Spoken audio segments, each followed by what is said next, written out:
Okay, guys, we are live on this Thursday night, and I've got two legends to talk to you about the Reds, which we all like doing. Let's be real. We like talking about the Reds. I talk about the Reds anywhere. I talk to myself and me sleep about the Reds. Don't worry about it.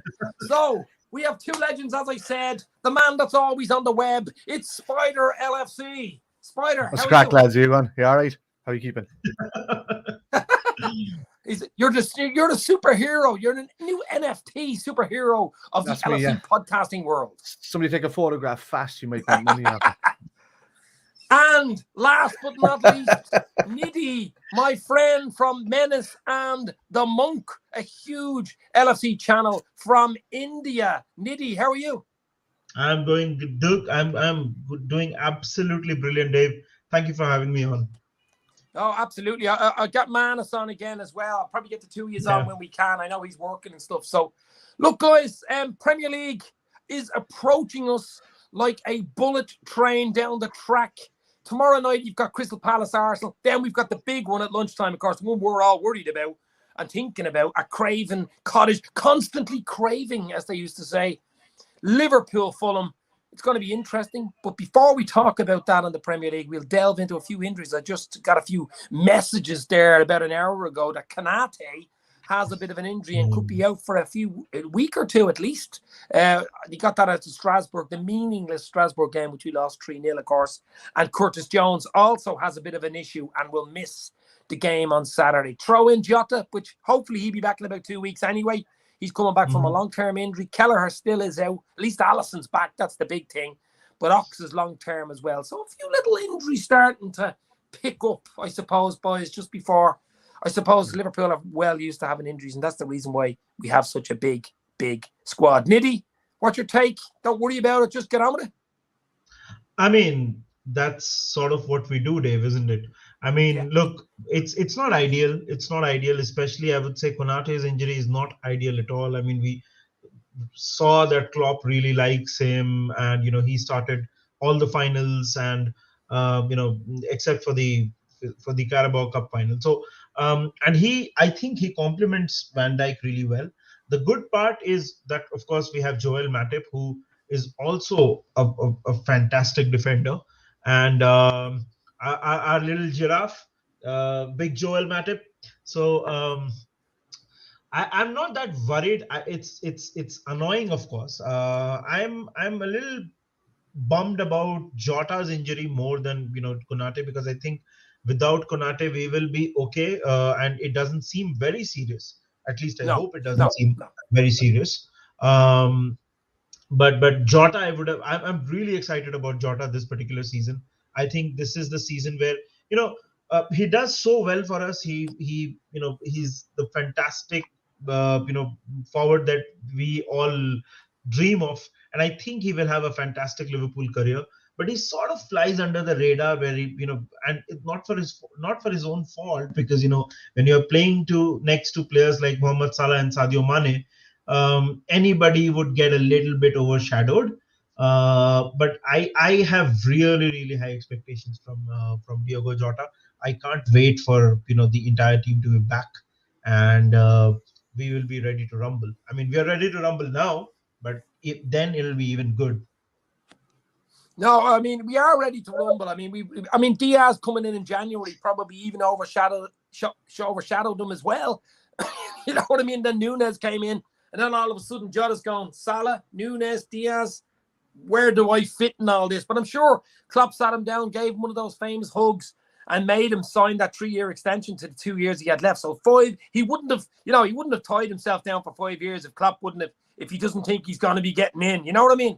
There's no chance. Spider, your take on Jota. I mean, I love Jota. I said it on Menace and the Monk the other day. I absolutely love him, and I think he's going to have a big part to play this season when he comes back from injury. Yeah, absolutely, man. He's probably got one of the best positional brains in the squad. He picks up positions there where he knows when to drop back to the edge of the box. He knows when to drop in. He's seems to be always in the right position for a glancing header. The majority of his goals are that way. So he is a loss, but I'm glad it's now and not when we need him after the the World Cup and all that kind. I would hate for it to happen to him in the World Cup and then us to be struggling for people if we picked up a couple of injuries halfway through the season. Let it happen now. Let it out of the way. As for Kanate, he's a miss, but hopefully it's nothing too serious. Look, for me, I don't care as long as it's not Van Dijk. I think anybody who comes in next to Van Dijk can do a job there. I think that's it for me. I think you can struggle a bit when he's not there, quite a lot actually. But I think Gomez has played next to him before for a couple of seasons. So has Matip. Matip, they know each other well now, and Matip is one of my favorite people in the squad. It's regardless of what the differences between him and Kanate are. I just think we've got great deputies. We have four defenders that would start in any team in the league, but two have to miss out. And that's the point for me. They would start over any other defenders that are in the league right now, but two have to miss out, and that's just the way it is. But look, first couple of weeks, Fulham, get them out of the way. Coming into your United and Man Cities and stuff, and they'll all be back just before then. So that should be, I think we'll be okay. Yeah. No, I think we'll be okay. The squad size is lovely at the moment. It's as big as we've ever had a squad. It's not only big, it's full of quality. The quality level I think it's as good as it's ever been. I mean, really, I mean, I don't remember. I'm following Liverpool since the mid-'80s, giving away my age now here, Nidi, but you know what I mean? So for me, this squad right now, when everyone's fit, even bring Ox back into it, bring Jota into it, bring Kelleher into it, a fully fit Naby, all these guys in it, full squad. I mean, it's as good as you get, I think, for Liverpool.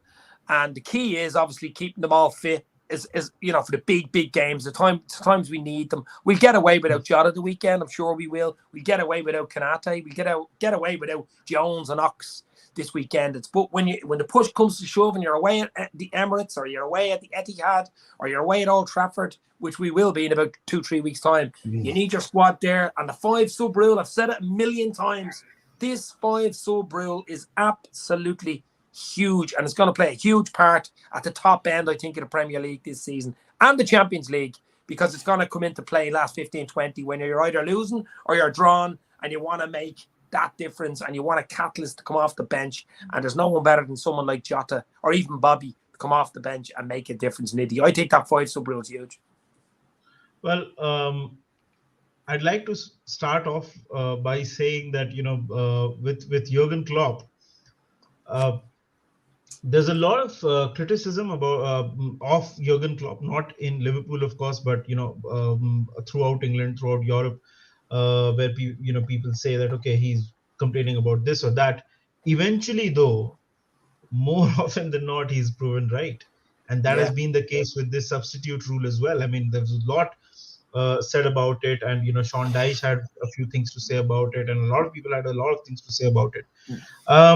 I think it definitely suits the obvious thing here is that it suits teams or clubs with bigger squads, but also I feel that it will help the lower ranked teams, or for example without any disrespect, for example like a Crystal Palace or a Bournemouth, they can discover like a hidden really talented defender as well because of this particular rule. Because it now allows you to make 5 substitutes, more people will get chances. And of course, I mean, the like I said, the fair advantages with the team clubs with bigger squads, but other teams are also stand to benefit from it. But here's like you mentioned, Dave, I think towards the end of the season, we're going to see the real impact of 5 subs, because a lot of times we've been wanting, for example, let's say last season when against Spurs, we got Origi on and he couldn't score, and we then if we have, and now we have 5 strikers, what if we had thrown another Darwin Nunez in at that point, or Jota or Bobby, maybe things would have been different. So towards the end of the season, it's going to be a lot more interesting than it is now. That's what I think about this particular case. Yeah, Spider. I mean, it is going to be. I still stand by the very fact that the top, say, 6, maybe 8 clubs now it's not only the size of the squad, it really comes down to the quality. Because if you're bringing a better quality player on with 15, 20 to go, there's a better chance you're going to get some sort of result out of it, or something's going to happen. You know what I mean? You can have all the players and bums on the bloody seats and bench, but if the quality isn't quite there, I don't think it makes a huge difference. Other than resting players and giving players that wouldn't usually get a chance to kick a ball around will get a better chance. The likes of maybe Carvalho and Elliott, who can come off the bench and make a big bloody difference. I think that's how big it is. Yeah, there's even shouts for, not many managers do halftime substitutions. There's a chance to bring on somebody that you could test at halftime if we're a couple of goals up or do whatever. And if there's an issue, before it was like an embarrassment for somebody to be brought on and then taken off if they've come on and had a bad kind of game and hasn't got into the game at all. This 5-sub rule is a godsend for the bigger teams to kind of to deal with that. But I mean, not so much the little teams, but especially for the likes of Liverpool. If we came on and Naby Keita automatically got an injury and we had to make another kind of substitution, we still have the depth of substitutions left to be able to, just level out and help things go on. So it helps, over the long run, but it allows us to make halftime substitutions. And if it's still not working, you still have your old count of 3 substitutions left, just to bring on and still change the game a bit. So look, it does benefit us a lot. It benefits City a lot. It benefits, these us two mainly, but it also does help to develop the younger players within your squad by giving them some game time, and if it doesn't work out with them, you can just sub them back. It's almost like a blood substitution that way for 10 minutes, if you know what I mean. Yeah. So, especially in games like Fulham's and like your Bournemouths and these kind of clubs that you can test them out against. So, yeah. Do you know what it also does as well? I know I'm sure Klopp has looked at it, and Pep Linder's looked at it as well. It also saves players' legs, which in the end will save on injuries. Because, I mean, when you've made your 3 substitutions and you still have 15, maybe 20 minutes to go, and you can't take the players off and they're absolutely bollocks for the last 15, 20, you know what I mean? And they're nearly getting injured just for running around because they have to stay on the pitch. I think that'll make a big difference as well. Massive difference. It's it all comes down to, a lot of the bigger managers, I think, push for this more than the smaller. But then, the smaller teams they've embraced it and they said, maybe that'll suit us. Maybe it'll allow us to, apply for more funding or this, from the owners and stuff to say, oh no, we need a bigger squad to compete so we can have use of this 5. And then it's the minnow teams are the ones that are going to suffer. The ones that don't have any bigger squads, don't have the money behind them. They can always bring on the 5 players, but they'll never have the quality of players there to bring on unless they get that kind of funding. So maybe it will force all the standards of the clubs to come up. And to try and chase Manchester City and Liverpool at the top, and even those in the middle tier. But for me, it only really benefits the top teams, because they play so many competitions a season. So you can rest players and stuff. Yeah, as you just said. I made a video this morning. Actually, it was an early morning video, just for having my breakfast. I made this video. I was talking about the Golden Boot race, which is incoming, of course, with the top strikers in the league, the Premier League, and they're all there now. I mean, we have an abundance. We've the Fantastic 5, the Ina Blyton famous 5. I mean, for me, I still think Mo Salah is the man to catch. Mo Salah is the king of Egypt. He is the man who I think will win Golden Boot again next year. Okay, you've Haaland at City. I think he will score a bag full of goals. He really will. I think that ball he hit the other day is still travelling. I think it's gone to Mars and back. But I still think he will get a bag full of goals. You've Jesus at Arsenal. He will get a bag full of goals. You've Kane and Son at Spurs. You've even got Vardy at Leicester. But guys, who do you think would win Golden Boot? And you've Nunez. Sorry, can't mention him without Nunez. But I think it's Mo Salah all day long. He's the man to catch. Nidi? Well, look, Mo Salah is obviously the obvious choice. I mean, it is at this point his 1 Golden Boot away from Thierry Henry. I mean, what Mo Salah has done in this league is just absolutely unprecedented. But there are a couple more options actually. I think Harry Kane with a preseason under Antonio Conte, that could be a good shout as well. What I feel is that what we are trying to do, and I hope we're trying to do that, and we sort of saw that, is Salah's role as he becomes older, and it won't happen this season. I'm not saying that it happens this season, I think he will try to conserve energy and not make those runs behind the defenders like he used to.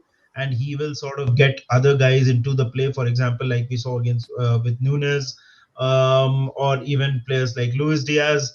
Um, I think that Salah's we're going to see the start of that transition. Having said so, I this season I pretty much expect him to be on the forefront for the Golden Boot.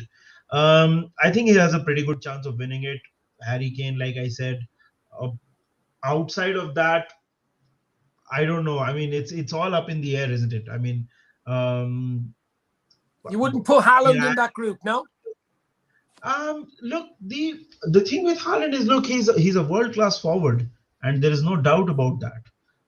But his issue, if you watched him at Dortmund, number one is his fitness. That's a bit suspect, right?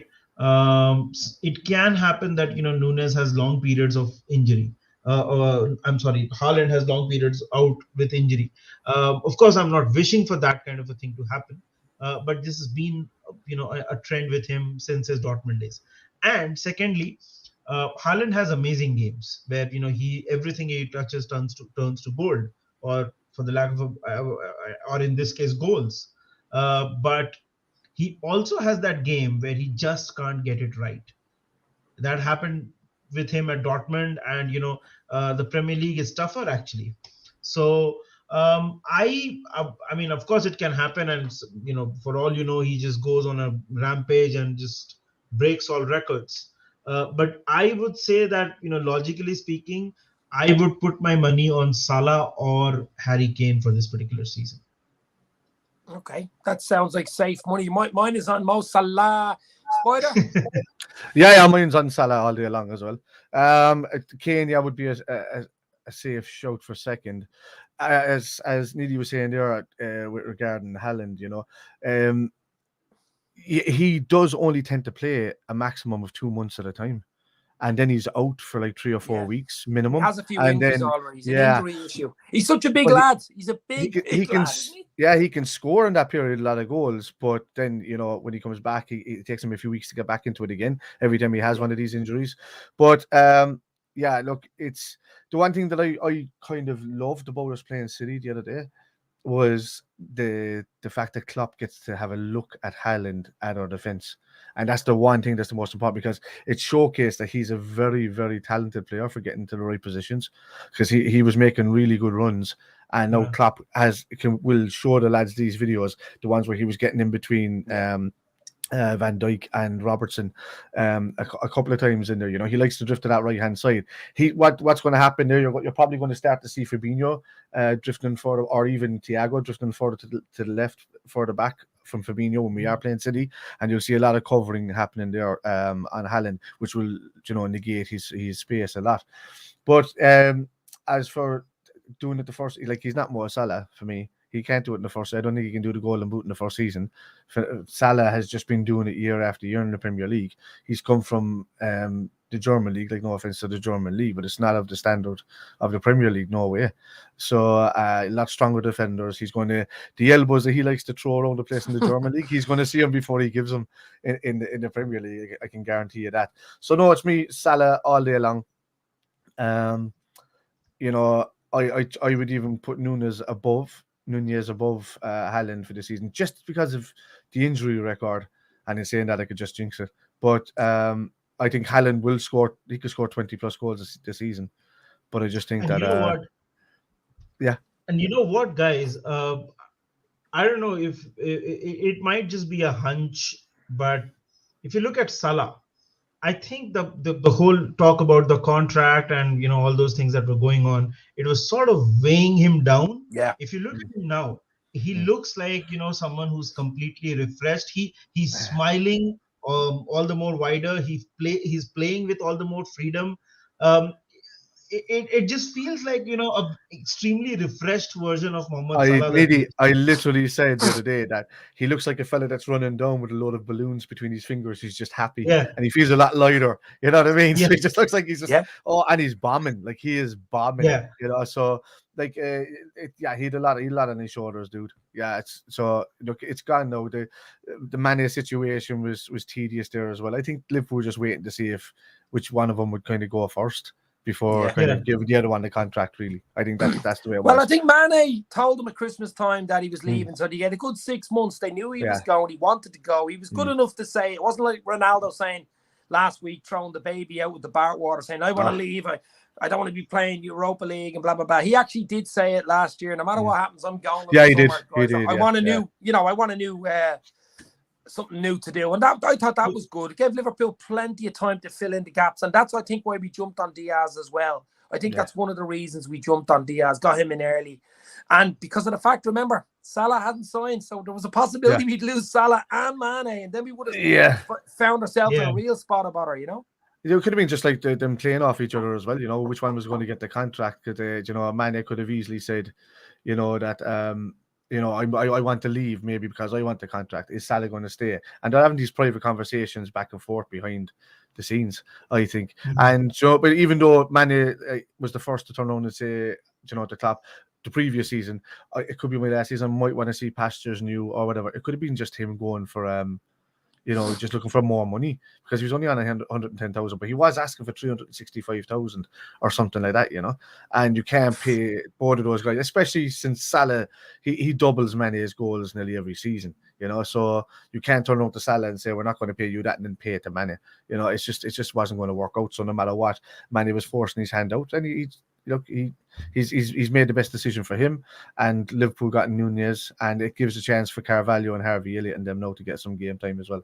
So it all works for us. And what we've noticed after Gerrard leaving, after everybody leaving, there's always life after a player at Liverpool now. The squad is just too good. So yeah, no, absolutely. I'm not worried. I mean, Mane's gone. It's history now. He's not coming back. Hopefully he does well at Bayern, but not against us, obviously, if and when they come up against us in the Champions League.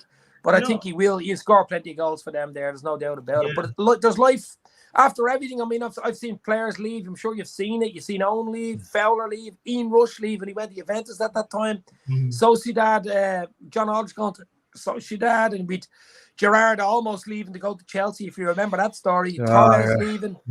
Suarez leaving. Of course, he did take a chunk out of someone just before he left. But there's always life after. There's always. Yeah. And the thing about Mane is, number one, his family is based in Germany. A lot of people forget that Sadio Mane obviously came up playing in the Austrian system, and the Austrian system is of course heavily influenced by the German system. So Mane, in his formative years, he must have grown up looking up to Bayern as the ultimate club. So, and of course, like you guys said, I mean, one of them was going to get a contract, and if Salah agreed for a contract, then it was a no-brainer. And I think we ended up doing that. At no point we were going to offer both of them a new contract. So, like Dave said, Man is gone. He's history now. I wish him all the best, just not against us. Yeah, exactly. Guys, we're going to go straight on to now the weekend. Obviously, Premier League kicks off 22-23 season. We're all excited about it. I'm even excited about the Palace Arsenal game, to be fair, just to see what's, I don't know what to expect from Arsenal this season as well. I mean, Jesus, I think he's going to be a good signing for them. I think he'll score goals. They've missed someone that will score goals. He'll get 20 goals. There's no doubt about it. He's got that quality. He's Brazilian international. He's won leagues with City. He will get goals because he will place most games for him, and he needed game time. He didn't always get into the City team, but I think he's good enough to be playing the Premier League every week. So, obviously, what we're worried about is 12:30 in London.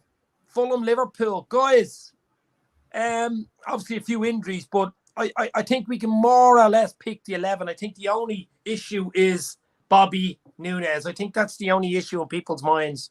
Now, Klopp could throw a spanner in the works and just change it totally, but for me, it's Alisson, it's VVD, it's Matip, it's Trent, it's Robbo, it's Thiago, it's Hendo, it's Fabinho, and then it's Mosalah, Diaz. I think he starts with Nunez, even though Bobby could slip in there. What do you think, Nidi? For me, it's the same team that started in the Community Shield. The only change is that Allison comes in for Adrian. Okay. I would honestly not start Nunez in this one, and I do think, frankly, that Nunez will be eased into the system. Klopp has spoken about it earlier that we will have to be patient with Darwin Nunez, and I think the time for him, he will be given time to settle in, find his own feet. The best thing that happened with Darwin Nunez was that he came on as a substitute and was involved in both the goals that we scored after he came on. I mean, he won the penalty and then he of course scored the goal. So that will help his confidence. I think Nunez has got everything to be a fantastic, cracking signing for us. It's more of just him finding the confidence, and I think he will do that. But I think at least at the start of the season, it was going to be Jota and Bobby. But since Jota is out injured, I personally think we go with Bobby, simple, because he knows the team, he knows the system. It's very important to get off to a good start, a flying start. That will just give everybody a lot of confidence. I suppose you could bring on Nunez last 20, 25 if you're winning 2 or 3-0 and hope he gets a nice opening early debut goal in the Premier League type of thing. If you have to do that, that's the 6-5 sub rule, which is brilliant. But Spider, I say you probably second that, do you? I'd second that, yeah. I definitely would. I think that he'll start with Bobby because he's proven. I think that Nunez will come on and get his cameo of 20 minutes. I think more so if Liverpool are winning and they're doing it well, I think you'll get a cameos from Harvey Elliott and Carvalho coming on, just to get an applaud off the crowd, really. Yeah. And you might even see a Joe Gomez or something like that coming on just to kind of give Matip, the legs. He's going to try and save those legs with Kanate out, but we'll see what way it works out. It might even be a Robertson, but I think Bobby's going to start. There is a no-brainer having the main midfield of Thiago and Fabinho and Hendo in there. You're going to have your captain playing regardless. I think he'll be replaced at around 60, 65, maybe 70. Harvey will get the last 20 minutes or so.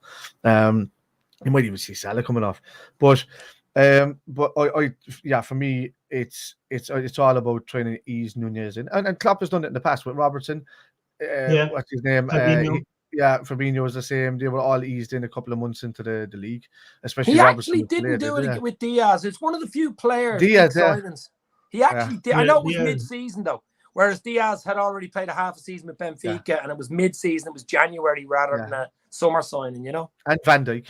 They're probably the only two that he did it with. Van Dijk came straight in, but he probably knew that these guys were ready to go already, whereas Robertson was kind of unproven, and Nunez, he's shown that he's got the quality for up front, but I just think he just wants to unleash him slowly in the first few games, and just try and keep him fit, because he was carrying a little injury at the end of last season that he wanted to niggle out, but it's one of those ones that kind of reoccur on the side of the calf every so often, so you just have to kind of ease it in. But with the Liverpool medics team compared to Benfica's, look how Hendo has turned around. Naby's, he's got lesser injuries than what he used to, but at least they're getting game time out. Matip and Hendo are both testament to what listening to those physios that Liverpool can do, because they've turned around their injury woes big time. So and Fabinho was known to be that kind of way as well before he came in, but he's been barely injured like his entire time here. Touch wood. So we've got we've got Bobby up front, I think, at the start of the game, and I think you get Nunez in. I'll agree not to agree. I want to see Nunez starting. I do. We all want. I suppose we all want to fucking see a hat trick from Nunez on the opening day, don't we? Let's be real, guys. But whether we see that or not, we still could see it in the last 20. Comes on, scores a hat trick. That'd be something else. Guys, let's have a quick word about Fulham. So Fulham have coming up. They won the championship. They did a really good season last season. Of course, we had a lot of our players on loan. Neco Williams was brilliant for them. Harvey Elliott had played only last season for them. Carvalho, of course, who we have now, played for them, and it was brilliant for them, helped them come up. They've Mitrovic, they've Paulinho in midfield, but I think they're lightweight at the back. And the fact that they actually play football, and Marco Silva already said, I think they signed Leno from Arsenal, the goalkeeper, as well, for 7 million midweek. But the fact that they're They play that nice open style football. It's a tight ground, Craven, old English tight ground, Craven Cottage. But I think it'll suit Liverpool for a team, especially at home in the front. They're at home. They're not going to sit back. They're not a sit back type of team. They'll come at us, and I think any team that comes at us like that, more than most, we'll get a few goals against them. Nidi, what do you think? Look, I think obviously one of the things that you mentioned is that if a team tries to play football, if they try to pass around, it sort of suits us.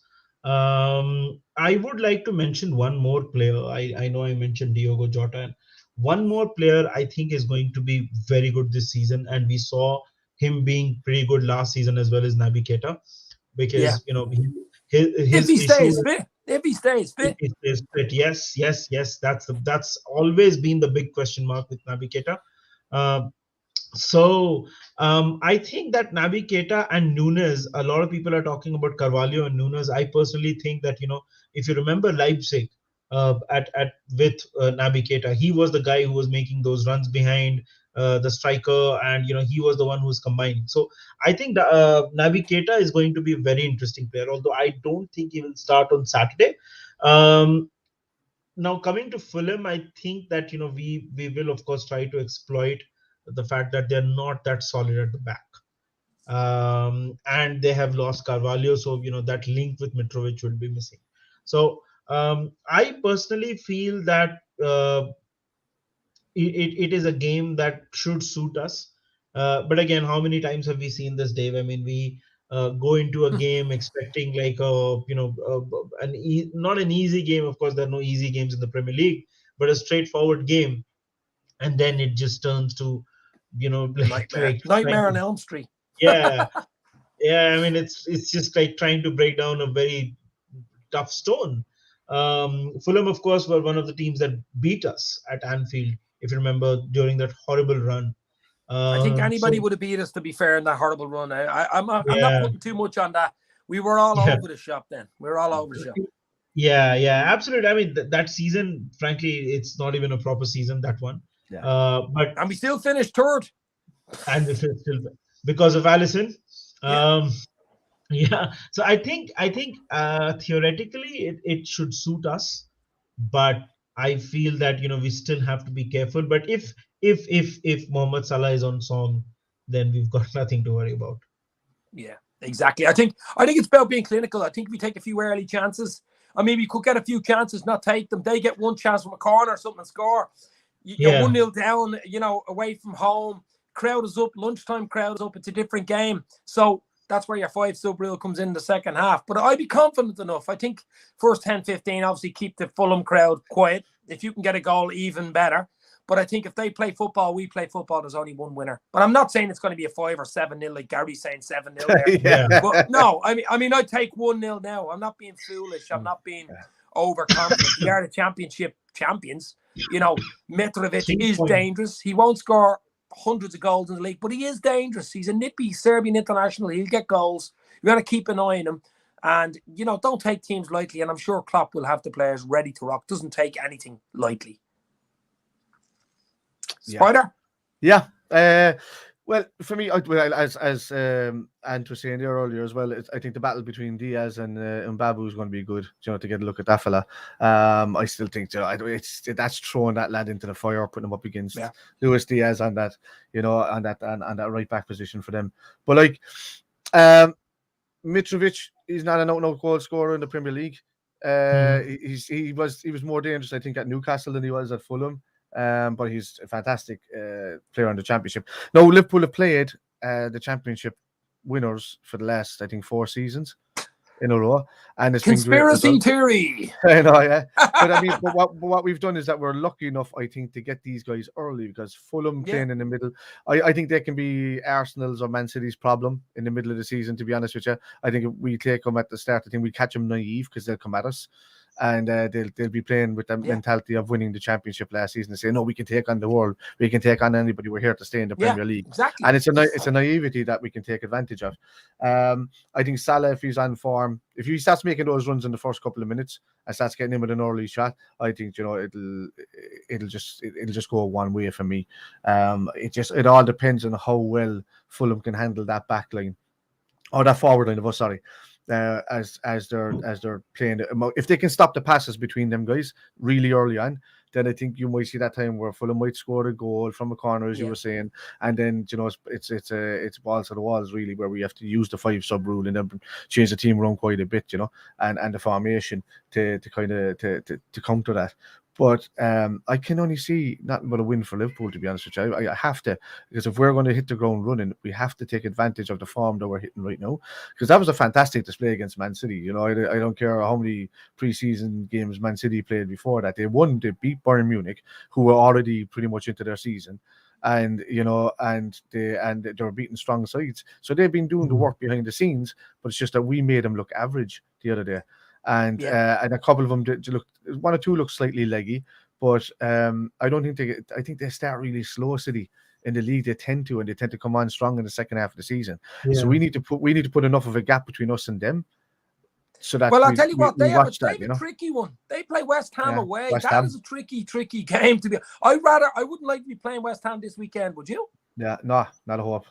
No. Not the first game of the season. No way. No, because they had a good start to the season last season. Oh no, they were bad, but then they had a great start afterward, or great continuation, and so they were like winning games 5-0 there at one stage. No, fantastic. I think it's our chance now to really hit the ball running, and for Arsenal and Spurs to kind of nick their nose in there and put pressure on more so, because we're not going to play Spurs until nearly before the break. That's the last big team that we have. Everybody else has played and all and done before October or something. I think we normally play United around them, but I think it's City around them instead. But no, I think there's a nice gap to us, 2 Spurs, and before the break for the World Cup, and this is where we really have to take advantage of it now. We're playing everybody that we'd worry about early doors, and we normally come out of the traps running at the start of the season on the clock. So take advantage of it now, do it, and let them worry about the rest of each other afterwards, where they'll get all their draws and beat each other around the park. So just worry about us.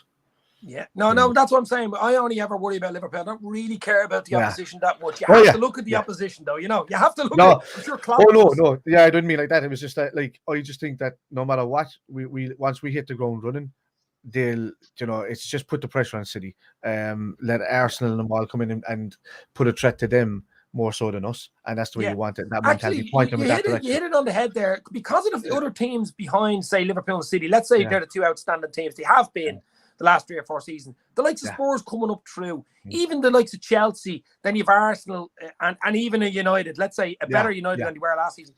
Will also help Liverpool in a way, for the very fact that it'll put a lot of pressure on the likes of City. Because City have been winning games. Most teams lie down. So if you get a decent United team, a derby game, 2 derby games against United, they'll have. Whereas they beat them, I think beat them twice home and away. Spurs are the only team that have done well against City recently. They have a very good record against them. Do you know what, Dave? I have this theory that, when we, a lot of people keep asking about that 1 point. We lost the league by 1 point. It has happened before. I feel that, whatever happens throughout the season, they will have their draws and they will have their, one-off losses, and so will we, draws and losses. When we play City, we have to beat them when we play them. We have to beat them at least once. You have to beat them psychologically. The year we won the league, we beat them 3-0 at Anfield. But I remember that Fabinho goal. I'll tell you what, that was a psychological bleeding marker. United used to do it. Chelsea used to do it. You have to fucking beat the team. You know what I mean? At Anfield, we have to beat them. And see, the thing is, I've always said that City are okay if they don't lose to Liverpool. But for us, a draw is not good enough, because, we have these annoying sometimes draws, like last season we had it again. West Ham, we lost a game. Brighton, from winning positions, we lost these. With Chelsea, we were 2-0 up, and then we drew the game. Not to say that Yeah, not to say that this does not happen to City, but they eventually, because of the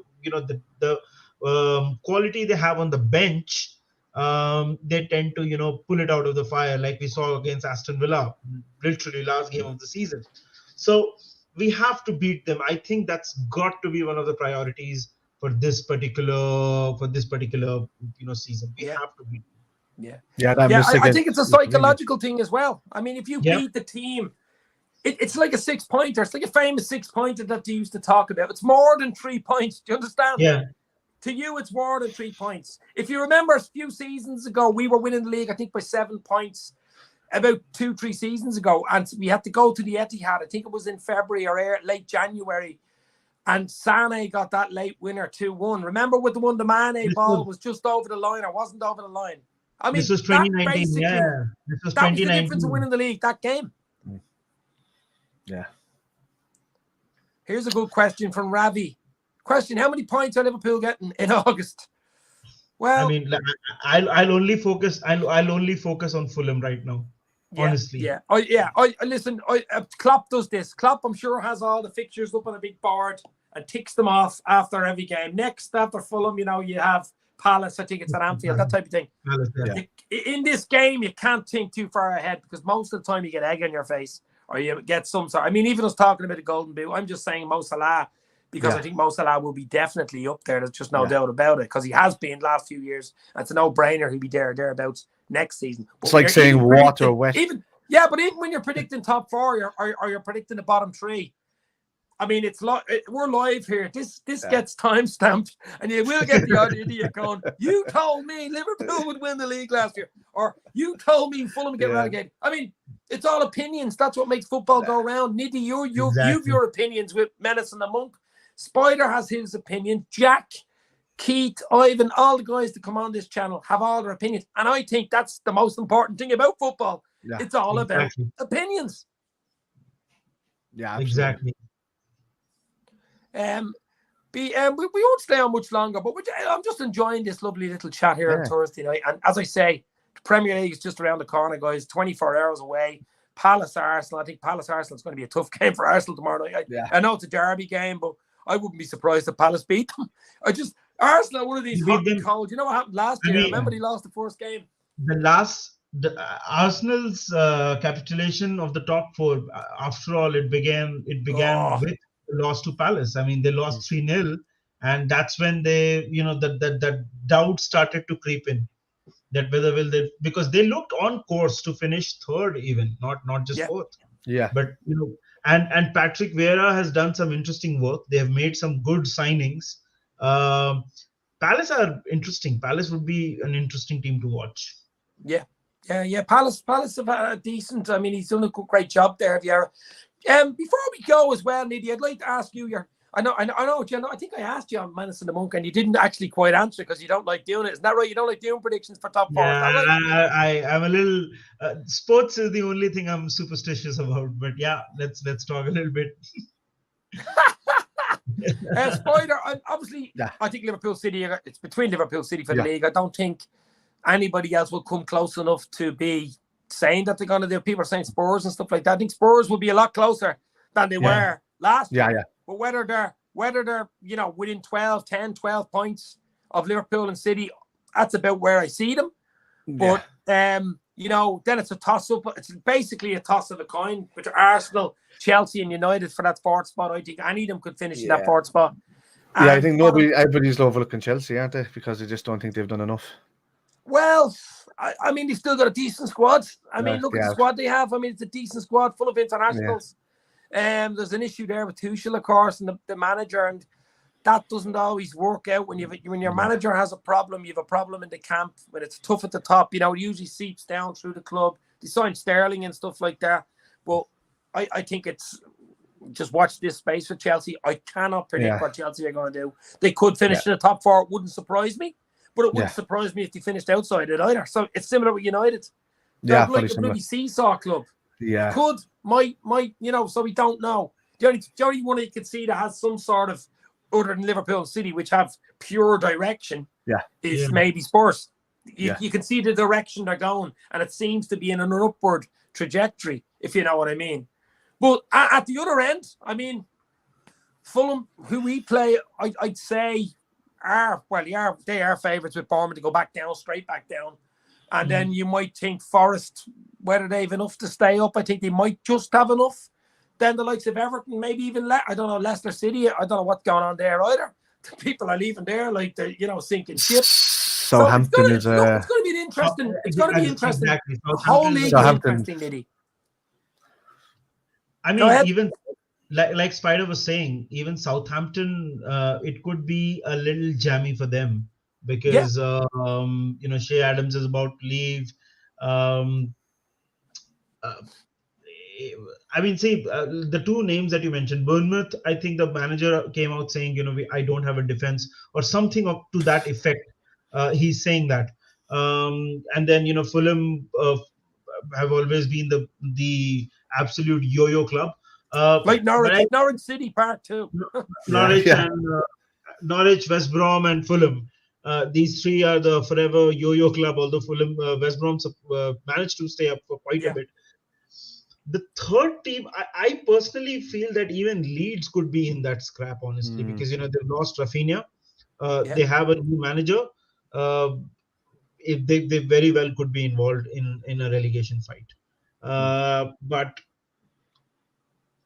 I personally feel that Southampton have a tougher fight ahead of them than Leeds, honestly. Okay. Yeah. No, fair point. Just before we go, guys, one team that seems to be gone under the radar, and I heard there was a big chat the other day, a podcast about, and I was listening to it as I was driving around on Bluetooth.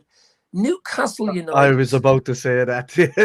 I mean, nobody's talking about Newcastle. No one's mentioned them. Right? Nobody's mentioned them. Yeah.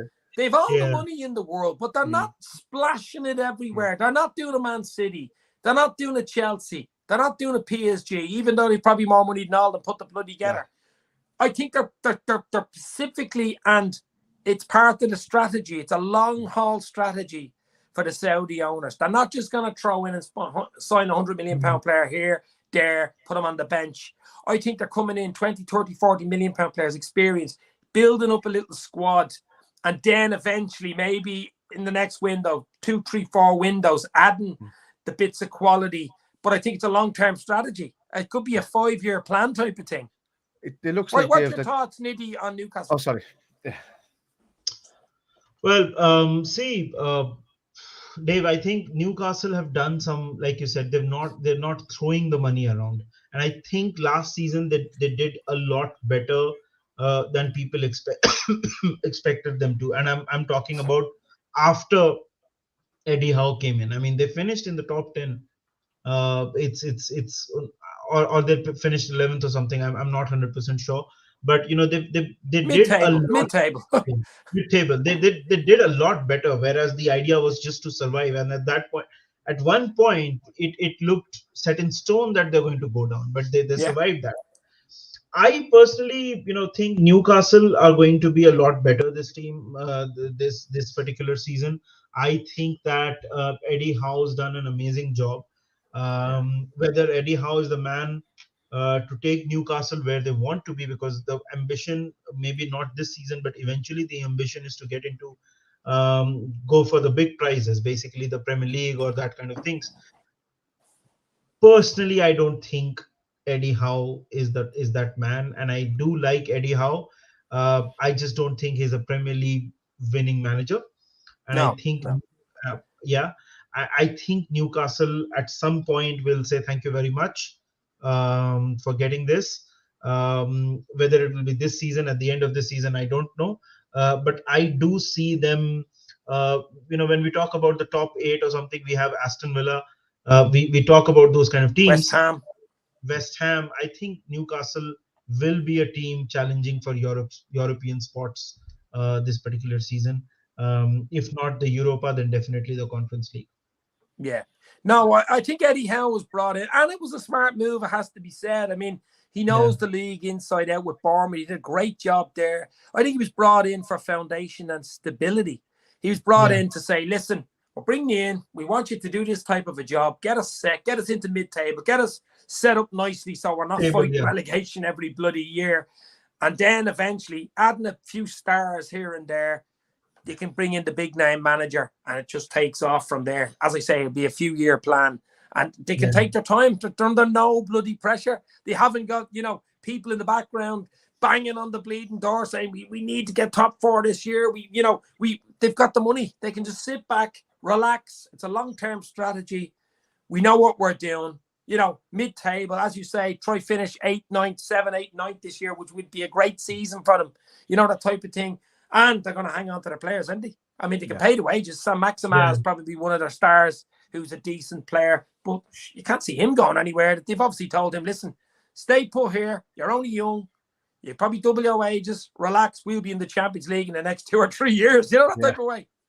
I mean, it's going to be interesting. You could go through every bloody club. Obviously, all we're really interested in is Liverpool Football Club, of course. But it is nice just to take a little panoramic view of the Premier League, because every game we play every team twice, home and away. And every time we do a little chat about, obviously, it was Palace after the Fulham game, and we'd be looking at Palace. So I like looking at all the clubs, the different type of the fan bases, just to see what they've all got their aspirations. They're in dreamland right now. A lot of them might be misplaced, saying we're going to get. I mean, I had a few Leeds fans last year saying they're going to get top 4. I mean, you know what I mean? So, it's about the journey. It's about the dream the day before Christmas or whatever you want to do, or the day before your birthday party, wondering what's in the present underneath the Christmas tree, or what's in your, open the ribbons, what's in the box. That's what the day before the Premier League starts. You know what I mean? And that's what I'm looking forward to. But you know what, Dave? There is one more team. You guys are talking about unpredictable teams or teams that are sort of flying under the radar. There's one more team, and more than the team, I like the manager a lot, and that is Brighton. I think Graham Potter. Yeah, I like Graham Potter a lot. I think they have made some excellent business. They play good football. They are one of those teams that take the game to Manchester City, if you remember. I mean, they and us 2-0 up. And us. So I think that is another team that I have my eye out for. I personally like Graham Potter a lot. So I think Brighton will take over where Wolves are in the league, to be honest with you. I think Wolves will start dropping down there. And with regards to Newcastle, you have, as you said, you've got, what's his name there at the moment as the manager? It reminds me of Mark Hughes at Man City before they start taking off. It was that kind of manager that was just a fill-in, stepping stone manager before, Man City became, went up to up to Mancini's. Yeah, Eddie Howe. It reminds me of just a Mark Hughes appointment, just as the money was coming in. Yeah, it's a foundation appointment. It's a stability appointment. Yeah. I don't think you'll see him there, and then even maybe, as Nidi said, maybe next summer, I don't know. Maybe you will see him there for another year or two. So I don't think it's a long-term thing. Now, do you remember the years where it was just always the top 4? To the late 90s, early 2000s, and then it went. No, it's been the top 2 for the last few seasons.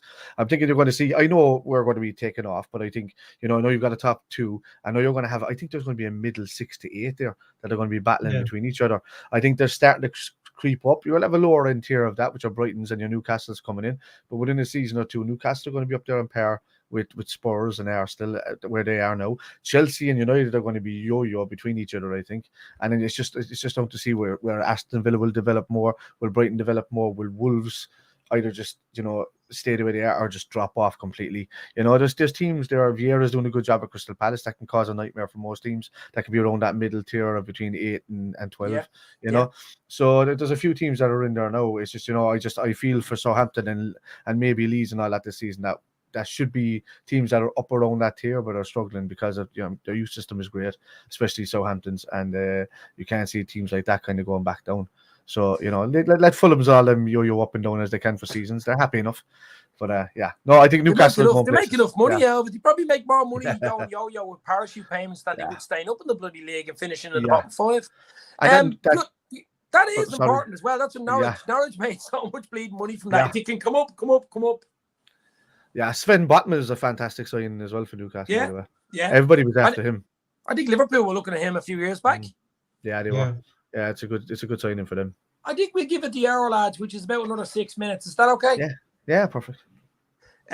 So also the other things, I mean, like the big thing for me as well is Aston Villa with Stevie G. I mean, I think this is a big season for Stevie G. We talked about it the other night on Menace the Monk with the lads, and I think we all agreed that if he has any aspirations, which I'm sure he does, because he's a boyhood Liverpool hero fan, whatever you want to call it, of becoming Liverpool manager someday, I think he's got to do it with Villa or do it whatever club he's at. Because, I mean, if he doesn't do it with those clubs, if it doesn't look good for, I know it'll be better quality at Liverpool, but still, you know, he's got to do it. And I think all eyes will be on Stevie G Nidi this season.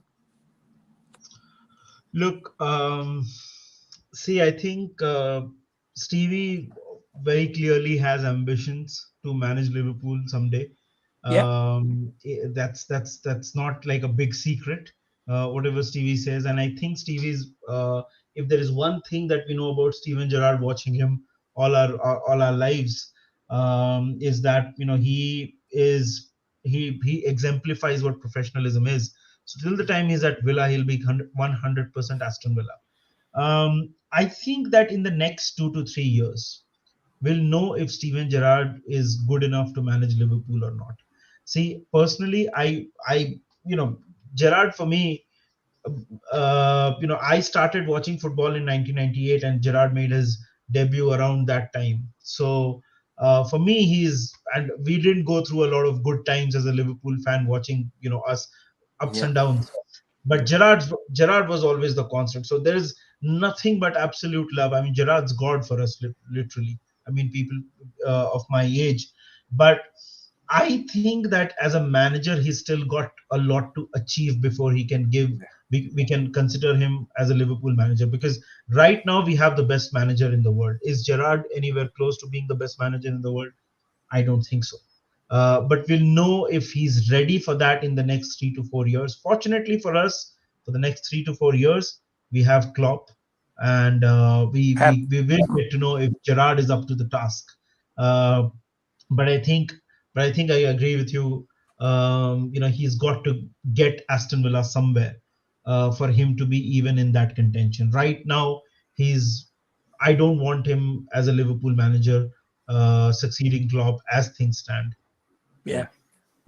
I'll tell you what, a draw against City at the end of the season, or even a win would have got him a long way. He's a leading job after 4 years, for fuck's sake. If he had pulled that off, that talk would have intensified so much. That would have been one of those legendary. It would have got rid of his famous slip, I think. That would have eclipsed his slip. You know that? That would have exonerated that bloody slip against Chelsea a few years ago, I think. Especially all the rival fans. You know, the way they keep putting it in as a meme against Stevie G. But I think Nidi's right. I mean, Spider, I think it's a big season for Stevie G. I think he could come under a bit of pressure if he's not doing well. Yeah, he needs to really push on for maybe a League Cup or something like that. You know, I think he also needs to try and go for the Conference League positions. He certainly, him and Graham Potter need to be battling up there with Wolves and the likes of them around that position to take those spots. And then you're saying, okay, so he's getting a bit more success out of the team now. Aston Villa are he needs to make Aston Villa a staple of the top 10 like they used to be. And if he can do that this season, and maybe get a cup final, or maybe win a cup or something like that if he can, but definitely trying to go for a Conference League position. Then maybe next season you're going to see the improvements there. I don't want to see anybody but Pep Lijnders taking over after Klopp. He knows it well. But for Stevie actually working for a bit under Klopp and seeing his routine, his style of play, his format laid down to all the other teams below him before he went up to Rangers, I think is also helped him, do what he did there and what he's doing at Aston Villa now in the positions that he's playing with his team. But he just needs to get his old mindset out of how Liverpool used to play, and focus a lot on just the central midfielders rather than the strikers, because he's always a central midfielder by heart, but he does need to work on a lot more defending really, and buying the right attacker. Yeah. Well, that's so important. It's all about scoring goals, isn't it? It's what football's about. But before we go, there's one team I've forgotten about. I actually almost forgot about them totally. They're just across Stanley Park. Neverton. What is going to happen? I'll tell you what, Everton are going to have an interesting season. They have an opener against Chelsea, which won't be easy. I suppose the two Blues against each other. But, I mean, they could slip. They were, well, say, lucky last year. They got themselves out of a hole last year. But it's going to be an interesting year for Everton. Lampard has his hands tied here. Nidi? Look, See, you guys are obviously closer to Everton, but I personally, I when I look at Everton, I it's there's something, and I'm not hating on them because I'm a Liverpool fan. I'm just saying my observation. It can turn the best managers, the best people miserable. I mean, Carlo Ancelotti, right? The guy's just won the treble. He's won the Champions League. He's won the league. He looked done and dusted at Everton. Right? Nidi, for me, what Carlo Ancelotti looked like if you have watched the movie Snatch. Do you remember the American dude that came over and it's like, and he's gone? Do you ever see that cutscenes? You know, poor Benitez. reminds me of- Benitez put about 20 years on himself, for God's sake. You know. Yeah. Wow. You know what? I honestly don't even blame Frank Lampard that much because they had a good thing going with Rafa Benitez, but Everton being Everton, they did what they did. They drove him out, and I always felt that was a very weird decision on Rafa's behalf. But we know Rafa. I mean, he doesn't care. He just wants to manage.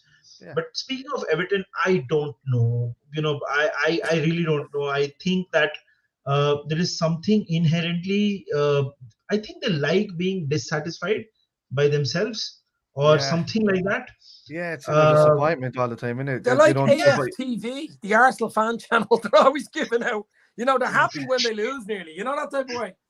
Yeah, I mean, so I don't know. I mean, they've lost Richarlison now. I mean, and frankly, he wasn't even that good. But by Everton standards, he was. And they've replaced him with Dwight McNeil, I think. From Burnley, from Burnley. I mean, that just exemplifies Everton in more ways than I can talk. So, I mean, Everton are going to be there. I won't be surprised if they're involved in a relegation scrap again. But yeah. I mean, Everton they're there. Let's just put it that way. Yeah, they're not blue for no reason. They're down at the blue. You know what blue is? I'm so sad watching them. But look, guys, we're going to leave it now in a minute because we're a good hour in. But it's been an absolutely brilliant chat. Nidi, we're going to have to get you on again with Menace, of course. Menace and the Monk. Check it out on YouTube. It's a top and you guys LFC channel. And you guys have to get to be on Menace and the Monk very soon. Absolutely. Yeah. Spider, you and Dave, of course. We've had Dave on a couple of times, and believe you me, you can go and check out the comments. People absolutely love Dave. I'm not even the legend continues. Guys, it's been an absolute pleasure. Nidi, Menace and the Monk, and Spider LFC.